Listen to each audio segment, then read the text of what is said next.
Et salut! Dans cette vidéo, je vais te montrer comment faire un petit charme en forme de pomme d'amour. Donc ça sera kawaii bien sûr et ça sera fait en résine époxy mais aussi avec un tout petit peu de pâte polymère. Donc j'espère que ça va te plaire. C'est parti! Je vais commencer par prendre un bout de fimo de n'importe quelle couleur et je vais faire une pomme miniature. Je la travaille avec mes doigts mais aussi avec un Doodling Tool. Alors je vais te rassurer direct en te disant que oui, pour former une belle pomme, c'est assez long et il faut prendre du temps et tout son temps. Une fois que la forme me convient, je vais la faire cuire pendant 10 minutes à 110 degrés et ça suffit largement. Une fois que la création a refroidi, je vais la mouler. Alors moi j'utilise la pâte à moudre de chez Cléopâtre, je fais une boule équivalente du bleu et du blanc, je les mélange jusqu'à ce que ça soit bien homogène et ensuite je vais pouvoir y mouler la création. Donc je fais une boule et je place ma pomme dedans. Donc de préférence le haut de la pomme en dernier, hein, tu le mets par le bas. Hein. Je sais pas si tu vois ce que je veux dire, mais bon, moi je me comprends.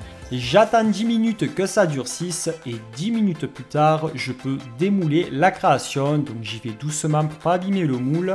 Et maintenant, je vais faire mon mélange de résine tout simplement. Alors j'utilise la One to One de chez Resin Pro, c'est de la résine époxy transparente.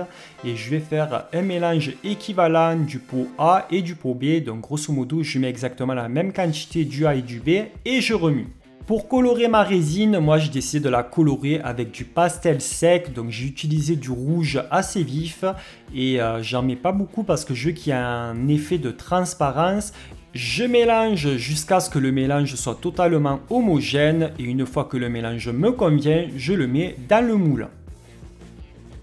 Alors pour faire la petite baguette de la pomme d'amour, j'ai coupé l'extrémité d'un bâtonnet d'apéritif que je vais placer à l'aide de ma pince au milieu en mettant la pince en fait un peu surélevée pour pas que le bâtonnet il tombe tout en bas. Donc regarde les images, ça parle d'elle-même, j'arrive pas à expliquer ce que j'ai fait tout simplement.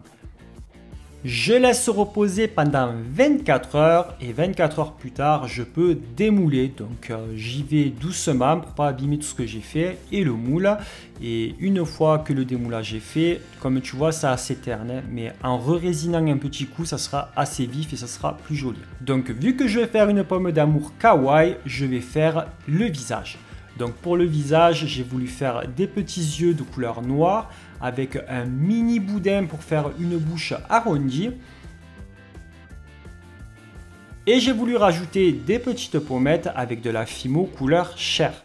Donc une fois que tous mes éléments sont faits, je les fais cuire pendant 10 minutes à 110 degrés et ensuite je vais utiliser un peu de résine et positionner mes éléments. Donc normalement j'utilise de la colle forte mais je sais pas pourquoi j'en ai pas utilisé parce que j'avais peur que ça abîme tout ça parce que des fois la colle forte quand ça déborde trop ça fait un effet, une texture bizarre et là j'avais pas du tout envie de jouer avec tout ça.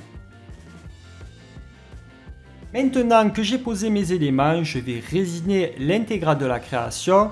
S'il manque un peu de résine au-dessus de la pomme, tu peux en rajouter. Et ensuite, tu mets un clou à vis tout simplement. Et bon, moi, tu vois pas les images parce que j'ai pas filmé quand je l'ai mis, mais tu peux le mettre.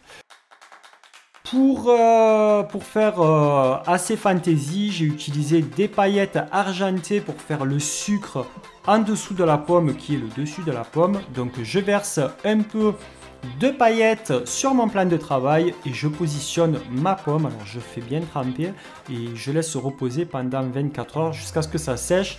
Mais en général, quand tu résines pour vernir une création, ça sèche plus rapidement que quand c'est un gros machin que tu résines.